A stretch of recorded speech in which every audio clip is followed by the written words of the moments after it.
Thank you so much, Mr. Chairman.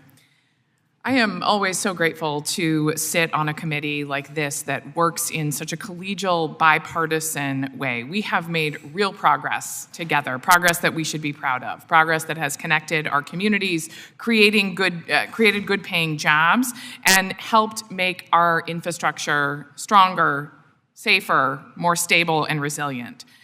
But today, unfortunately, is different. At the behest of Donald Trump, as part of his new economic plan for America, we are being asked to slash $10 billion in transportation and infrastructure spending, not to invest in our people, not to fortify our bridges, not to shore up our cargo fleets, not to make sure air travel is as safe as can be, not to dredge our harbors on time, but to slash funding at a time when so much more is actually needed. And why? So that Republicans can bankroll tax breaks for their billionaire buddies. We can invest in the infrastructure we need in America, and we can pay for it. We just can't also give out tax breaks to billionaires. We should say no. This is not an economic plan that's good for America. This president's economic vision is not one that is good for America, and you don't have to take my word for it. Just this morning, as the first quarter GDP reports have been released, we've seen the American economy shrink as we barrel towards a recession. This is bad for Americans and the American economy. Let me be clear. I stand on fiscal responsibility. I do believe in ending wasteful spending. Fraud should be rooted out from every corner of our budget to maximize accountability with taxpayer dollars. But there is nothing fiscally responsible about this budget. Undercutting our critical infrastructure and shortchanging our dedicated men and women in the Coast Guard, that's not waste, that's not fraudulent. Supporting these individuals in this infrastructure is what the taxpayers want, and it's what America needs. We have an incredible opportunity in this committee to do something remarkable for America, to come together in a bipartisan way and pass a fiscally responsible budget that puts working American families first, that supports smart, long-term investments. I will be offering many amendments today to that end that support our Coast Guard, that protects our Great Lakes, and so much more.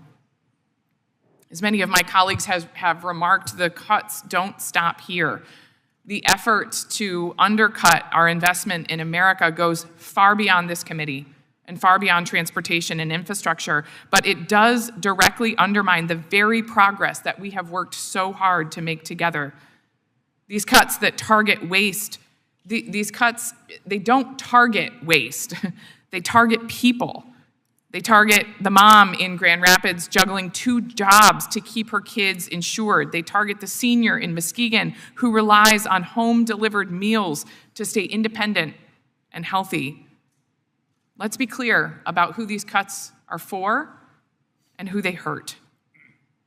We should be using this moment to strengthen critical infrastructure, fiscally responsible investments, not undermining the very progress that we have worked together to build.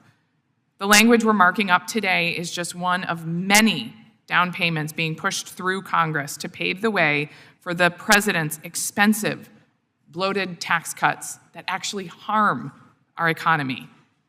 We are being asked to make decisions today that will hinder our ability to do the work we need to do tomorrow. Supporting this legislation doesn't just hurt the people we serve, it undoes decades of bipartisan progress to instead greenlight devastating cuts to essential services. That's not why I came to Congress. That's not why Michiganders sent me here. We can do better. Let's get back to work. Thank you. I yield back. Thank you, Mr. Chair. As the proud representative of Coast Guard City, USA, I am thrilled to hear the majority and this administration talk so strongly about looking to boost investments in our Coast Guard.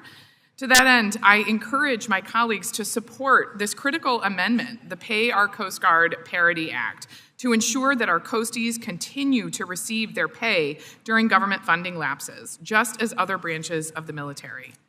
During the president's first administration, we saw the longest government shutdown in history lasting over a month.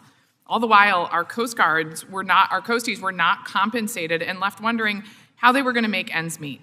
This meant that our service members did not receive child care subsidies, death benefits, or even housing leases. Our hardworking Coast Guard deserves to be paid for their service as they protect our maritime borders and respond to emergencies, even if Congress can't get its act together. Again, I welcome my colleagues to support this amendment and my bill to bring us one step closer to the President's goal of uplifting our Coast Guard and ensuring our national security. Thank you. I yield back. My home state of Michigan put the world on wheels, and we are going to keep this country moving forward in the transportation space. This committee's bipartisan infrastructure law created the Corridor Identification and Development Program to support the development of new and improved intercity passenger rail services to spur local economies, create jobs, and connect our communities. Michigan has thoughtfully invested these Corridor ID dollars to advance existing service between Grand Rapids and Chicago by adding new frequencies and boosting reliability. While initial investments have been made to determine the scope, schedule, and cost for these developments, we cannot take our foot off the gas, not now. My amendment will ensure that the Secretary of Transportation cannot remove projects involved in the Corridor ID program that were identified prior to January 20th, 2025. We've already invested in these programs. We cannot lose what we invested already. Unfortunately, this is a real concern. We've seen this administration upend thoughtful investments across the country, and we cannot undercut the long-term planning and certainty necessary to better our passenger rail service. Particularly as this committee embarks on the upcoming surface transportation reauthorization, we must recommit ourselves to exploring all the ways we can connect folks to their jobs, schools, doctors, and community spaces. Thank you, Mr. Chairman. I yield back. The Coast Guard and Maritime Transportation Subcommittee has dedicated a significant amount of time to understand how Congress can improve Coast Guard recruitment and retention. And for good reason, too. Every single time I visit the Coast Guard stations in Grand Haven and Muskegon, right in my district, which I do frequently, I'm reminded of how many coasties struggle to access childcare. As a working mom myself, I know firsthand how expensive and hard to find childcare can be. Beyond the sheer price, Coast Guard families are also tasked with finding providers that actually accept the service's fee assistance. Identifying childcare should be the least of our coasties' concern. This amendment will make critical investments to increase the quality and access to childcare for Coast Guard members. Not only is this the least we can do for our fearless service members who make the ultimate sacrifice for our nation's safety, but my amendment will undoubtedly support this committee's work to bolster Coast Guard recruitment and retention. I welcome your support for this critical amendment to uplift coasties aiming to care for their families while serving our country. Thank you, Mr. Chairman. I yield back. Thank you so much, Mr. Chair. I am so proud to represent miles of beautiful Lake Michigan shoreline. The Great Lakes are our most precious natural resource, integral to spurring economic growth and preserving the Michigan way of life. That's why I'm introducing this amendment to fund the EPA's regional clean water programs, including the Great Lakes Restoration Initiative, critical to my district and our entire state. This multi-agency effort seeks to ensure safe drinking water and recreation, the delisting of areas of concern, the elimination of harmful species, and the protection of native habitats. Not only is this program critical to Michigan's economy and the environment, but it's an incredibly efficient use of taxpayer dollars. With every dollar of GLRI funding, it results in an estimated $3.35 in economic activity, over a threefold increase. Fortunately, the EPA oversees several regional clean water programs in addition to the GLRI, spanning from Louisiana to California to safeguard our community's ecosystems and the economies that rely on them. I urge my colleagues, all of my colleagues, to join me in providing robust funding for our Great Lakes Restoration Initiative, as well as the EPA regional programs that keep our waters safe. Thank you, Mr. Chairman, and I yield back. Thank you so much, Mr. Chairman. This amendment would set aside 10% of the $2.64 billion included in the ANS for ATCs that are identified in Section 608 of the FAA reauthorization. These are air traffic control towers, some of the oldest in the country that have been overlooked and not prioritized. I have one of these in my district, and I know how frustrating it can be to not get the attention that it needs. I have been steadfast in urging investment in our aviation infrastructure, not only for my district, but others similarly situated across the country. This is to ensure the safety of consumers and aviation professionals alike. I am so pleased that this committee is in agreement on the need to bolster our air traffic control systems, and that includes remedying these maintenance backlogs of air traffic control towers. My district, as I mentioned, is home to Gerald R. Ford International Airport, where the FAA-owned and operated ATC is in need of relocation and major modernizations.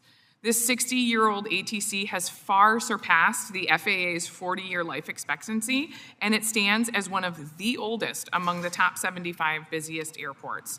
The GRR's ATC additionally is situated on top of the terminal building. You heard me correctly, it is on top of the terminal building, impeding sight lines and hindering operations. This facility is undersized as well, which forces vital FAA technical operations engineers to be located off-site. To put it simply, GRR's current ATC no longer suits the needs of our growing community, Michigan's second largest city, and it can pose serious safety concerns. That's why I championed the language in this committee's most recent FAA reauthorization to prioritize the modernization of older, smaller hubs for ATCs. Now, in this budget bill, this amendment seeks to put our money where our mouth is. This amendment will continue to build on that effort by directing that 10% towards ATCs like this. I look forward to the committee building on the progress that we made in the FAA reauthorization of 2024 to keep aviation professionals and travelers safe. Thank you, Mr. Chairman. I yield. Thank you so much, Mr. Chairman.